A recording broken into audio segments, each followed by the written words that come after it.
पता है, ये सोचना कितना दिलचस्प है कि समय के साथ हमारे रिश्ते कैसे बदलते हैं। हाँ, खासकर अपने माता पिता के साथ। बिल्कुल, ऐसा लगता है जैसे हम एक चक्र में घूम रहे हैं। मतलब हम वहीं खड़े होते हैं, पर दुनिया को देखने का हमारा नजरिया वो बिल्कुल बदल चुका होता है। सही बात है। और ये रिश्ता कैसे बदलता है, खासकर एक बेटे और पिता का, इसी पर आज हम थोड़ी गहराई से बात करने वाले हैं। हाँ। हमारे पास कुछ बड़े दिलचस्प विचार हैं जो इस रिश्ते के भावनात्मक और मनोवैज्ञानिक पड़ावों को उम्र के हिसाब से दिखाते हैं। तो आज की हमारी ये जो चर्चा है, इसका मिशन साफ है, इन पड़ावों की परतों को खोलना, बचपन के उस भरोसे से लेकर जवानी के टकराव तक, और फिर वापस एक गहरी समझ तक पहुंचना। और अंत में उस एक सलाह पर भी बात करना जो शायद इस पूरी यात्रा का सार है। हाँ। और देखिए, कमाल की बात यह है कि सिर्फ किसी एक की कहानी नहीं है। ये एक ऐसी मनोवैज्ञानिक यात्रा है जिससे हम में से ज्यादातर लोग गुजरते हैं। ये दिखाता है कि पिता वही रहते हैं। हाँ, लेकिन हमारी समझ और अनुभव हमें उनके करीब या उनसे दूर ले जाते हैं। मतलब ये हमारी अपनी कहानी है जिसे हम पिता के आईने में देखते हैं। तो चलिए इस कहानी को शुरू से शुरू करते हैं, बचपन से। स्रोत कहता है कि 5 से 7 साल की उम्र में एक बेटे के लिए उसके पिता के बारे में बस एक ही सच होता है। क्या? पापा सब जानते हैं। ये तो सुपर हीरो वाला दौर हो गया जहां पिता की हर बात पत्थर की लकीर है। हाँ, इसे मनोविज्ञान में आइडियलाइजेशन कहते हैं। बच्चा अपने माता पिता को सर्वशक्तिमान और सर्वज्ञानी मानता है। इस उम्र में उसकी दुनिया बहुत छोटी होती है, सुरक्षित होती है, और उस दुनिया के केंद्र में पिता होते हैं। बिल्कुल, उस दुनिया के नियमों का निर्माता उसका पिता होता है, और ये विश्वास उसकी सुरक्षा की भावना के लिए बहुत जरूरी है। तो ये जो सुपर हीरो वाला दौर है, ये कब तक चलता है? मतलब इसमें पहली दरार कब और कहां से आती है? बहुत जल्दी।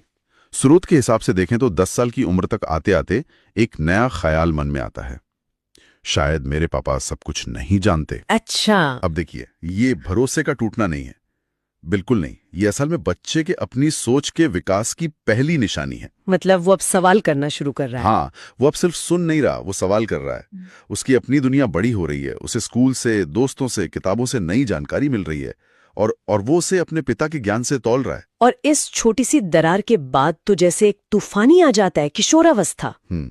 स्रोत के मुताबिक ये इस रिश्ते का सबसे नाटकीय और टकराव वाला मोड़ है। 14 साल की उम्र में सोच हो जाती है, मेरे पापा कुछ नहीं जानते। बिल्कुल। और ये सिर्फ यही नहीं रुकता। 2 साल बाद 16 की उम्र में ये भावना और भी ज्यादा तीव्र हो जाती है। क्या हो जाता है? अब वो सोचता है, मेरे पापा तो बिल्कुल पागल हो गए। यहाँ कुछ नहीं जानते से पागल हो गए हैं तक का जो सफर है, हाँ, वो सिर्फ ज्ञान को नकारना नहीं है, ये उनके पूरे वजूद, उनकी पूरी समझ को ही खारिज करना है। और 25 की उम्र तक तो ये अपने चरम पर है। मेरे पापा बकवास करते हैं, मैं उनसे ज्यादा जानता हूँ। ये सुनने में थोड़ा कठोर लगता है। ऐसा क्यों होता है कि जिस इंसान को कभी सुपर हीरो माना जाता था, अब उसकी हर बात बकवास लगने लगती है? देखिए, अगर हम इसे एक बड़ी तस्वीर से जोड़कर देखें ना, हाँ, तो ये अपनी एक आप कह सकते हैं स्वतंत्र पहचान बनाने की जो एक मनोवैज्ञानिक प्रक्रिया होती है, अच्छा, उसका सबसे जरूरी हिस्सा है। सोचिए, एक बेटे के लिए अपनी पहचान बनाने का मतलब क्या है? इसका मतलब है ये साबित करना कि मैं अपने पिता की परछाई नहीं हूं। और ये साबित करने का सबसे आसान तरीका है कि उनके ज्ञान को ही चुनौती दे दो। सबसे नाटकीय तरीका यही है। हाँ, उनके सबसे मजबूत किले, यानी उनके ज्ञान और अनुभव को ही चुनौती दे देना। मतलब ये पिता के खिलाफ कम और अपनी पहचान बनाने के लिए ज्यादा है। बिल्कुल, ये एक तरह की मनोवैज्ञानिक लड़ाई है। बेटा कहता है, आपकी दुनिया अलग थी, आपकी सलाह उस दुनिया के लिए थी। मेरी दुनिया नहीं है, इसके नियम अलग हैं और यहां मेरे नियम चलेंगे। उसे अपने आप को ये यकीन दिलाना होता है कि वो अपने फैसले खुद ले सकता है, कि उसकी अपनी समझ है जो उसके पिता से अलग और शायद बेहतर है। इस प्रक्रिया में पिता के हर विचार को खारिज करना सबसे सीधा रास्ता लगता है। मैं समझती हूँ कि ये पहचान बनाने की प्रक्रिया है, लेकिन क्या हम यहाँ किशोरों को थोड़ी ज्यादा छूट दे रहे हैं?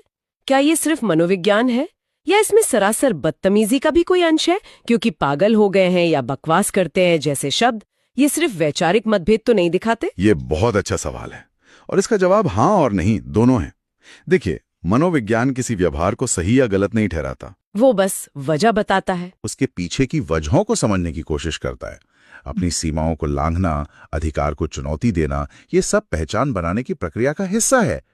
लेकिन इसे करने का तरीका, यानी भाषा का चयन, व्यवहार का तरीका, वो बदतमीजी के दायरे में आ सकता है। मतलब टकराव जरूरी हो सकता है, लेकिन असभ्य होना नहीं। बिल्कुल। दुर्भाग्य से अपरिपक्वता और भावनाओं के उबाल में अक्सर ये लाइन पार हो ही जाती है। ठीक है, और ये बहुत बड़ी बात है, मैं ज्यादा जानता हूँ से मुझे पूछना चाहिए तक का सफर, ये बदलाव आता कैसे है? ये जीवन के ठोस अनुभवों से आता है। 30 की उम्र तक आते आते बेटा अब सिर्फ एक बेटा नहीं है। सही बात है। वह शायद एक पति बन चुका है, शायद खुद पिता बन गया है, उसके ऊपर करियर का दबाव है, घर की ईएमआई हैं, जिम्मेदारियां हैं। अब जीवन सिर्फ सिद्धांतों पर नहीं, बल्कि हकीकत की जमीन पर चलता है। बिल्कुल। यानी वही बातें जो 16 की उम्र में लेक्चर लगती थीं, 35 की उम्र में जीवन का सच लगने लगती हैं। एकदम, क्योंकि अब उसके पास उन सलाहों को परखने का अपना अनुभव है।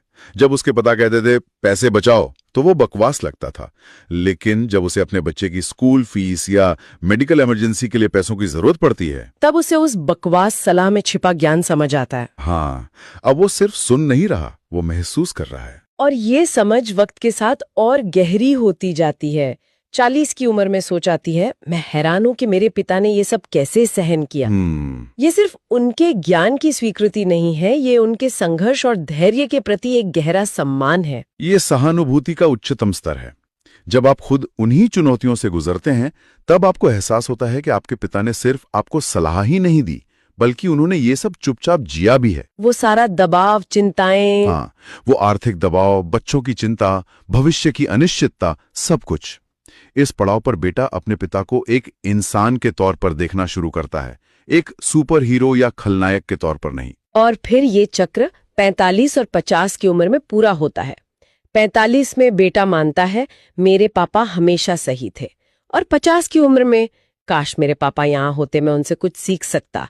ये सुनने में ही कितना भारी लगता है। पूरी जिंदगी निकल जाती है ये समझने में, और जब समझ आता है तो बात करने वाला ही नहीं रहता। और यही इस पूरी यात्रा की सबसे बड़ी विडंबना है। सम्मान और समझ का शिखर तब आता है जब संवाद का अवसर अक्सर खत्म हो चुका होता है। ये सिर्फ अफसोस नहीं है, ये उस ज्ञान के मूल्य को पहचानने में हुई देरी का गहरा एहसास है। हाँ, वो 40 साल का व्यक्ति जानता है कि उसके पास अब जो सवाल हैं, उनके सबसे अच्छे जवाब सिर्फ एक ही इंसान के पास थे, और अब वो जवाब हमेशा के लिए खो चुके हैं। तो हमने ये पूरा चक्र देखा, अंधे विश्वास से लेकर पूरी तरह अस्वीकार करने तक, और फिर वापस एक गहरे सम्मान तक। इस पूरी यात्रा का निचोड़ क्या है? स्रोत हमें किस अंतिम सलाह पर लाकर छोड़ता है? स्रोत एक बहुत ही शक्तिशाली और शायद थोड़ी विवादास्पद सलाह देता है। क्या है वो सलाह? सलाह है, अपने पिता से कभी बहस न करें, चुप रहें या वहां से चले जाएं, लेकिन उनके सम्मान को कभी ठेस न पहुंचने दें। ये एक बहुत बड़ी बात है। लेकिन क्या ये सलाह आज के जमाने में थोड़ी पुरानी नहीं लगती? आज तो हमें सिखाया जाता है कि अपनी बात रखो, बहस करो। क्या ये सलाह चुपचाप सब कुछ सह लेने को बढ़ावा नहीं दे रही? मैं समझ सकता हूं कि ये ऐसा क्यों लग सकता है, लेकिन अगर हम इस सलाह को पूरी यात्रा के संदर्भ में देखें तो इसका मतलब बहुत गहरा है। कैसे? ये सलाह समर्पण या अपनी सोच को दबाने के बारे में नहीं है। ये रिश्ते के दीर्घकालिक मूल्य को समझने के बारे में है, जो किसी एक तर्क को जीतने की क्षणिक संतुष्टि से कहीं ज्यादा बड़ा और महत्वपूर्ण है। इसे थोड़ा और समझाइए।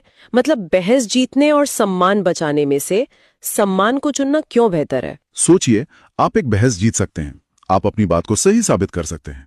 उस पल के लिए आपको बहुत अच्छा महसूस होगा, आपका अहंकार संतुष्ट होगा। लेकिन इस प्रक्रिया में अगर आपने अपने पिता के सम्मान को ठेस पहुंचाई, उनके अनुभव को सरेआम खारिज किया, तो रिश्ते में जो दरार आती है वो स्थायी हो सकती है। बहसें खत्म हो जाती हैं, मुद्दे बदल जाते हैं। लेकिन दिल में लगी चोट और सम्मान पर हुआ हमला याद रह जाता है। बिल्कुल। मतलब ये है कि कुछ लड़ाइयां जीतने के लिए होती ही नहीं है। बिल्कुल। और ये भी देखिए कि ये सलाह इस यात्रा के अंत में क्यों आती है। ये 16 साल के लड़के के लिए नहीं है, क्योंकि वो इसे समझ ही नहीं पाएगा। सही बात है। ये ज्ञान 45 या 50 साल की उम्र में मिलता है, जब बेटा पूरे चक्र को जी चुका होता है और समझ चुका होता है कि जिन 100 बातों पर उसने बहस की थी, उनमें से 90 में पिता ही सही थे। ये सलाह उस समझ से पैदा हुई है कि बौद्धिक टकराव पर भावनात्मक जुड़ाव और गरिमा को प्राथमिकता देना ज्यादा बुद्धिमानी है। ये उस सम्मान को बचाने के लिए है जिसे हम अक्सर अपनी नासमझी और अहंकार में खो देते हैं। तो ये पूरी यात्रा अटूट विश्वास से शुरू होती है, कठोर अस्वीकृति के दौर से गुजरती है, और अंत में एक गहरी कमाई हुई प्रशंसा तक पहुंचती है। एक पूर्ण चक्र। और इसका सबसे मुख्य विचार यही है, बेटे की धारणा इसलिए नहीं बदलती कि पिता बदल जाते हैं। पिता तो ज्यादातर वही रहते हैं। धारणा इसलिए बदलती है क्योंकि बेटे के अपने जीवन के अनुभव, उसका दृष्टिकोण वो विकसित होता है। वो समय के साथ वही सबक सीखता है जो उसके पिता उसे सालों पहले सिखाने की कोशिश कर रहे थे। ये हमें सोचने के लिए एक बहुत ही दिलचस्प सवाल पे छोड़ जाता है।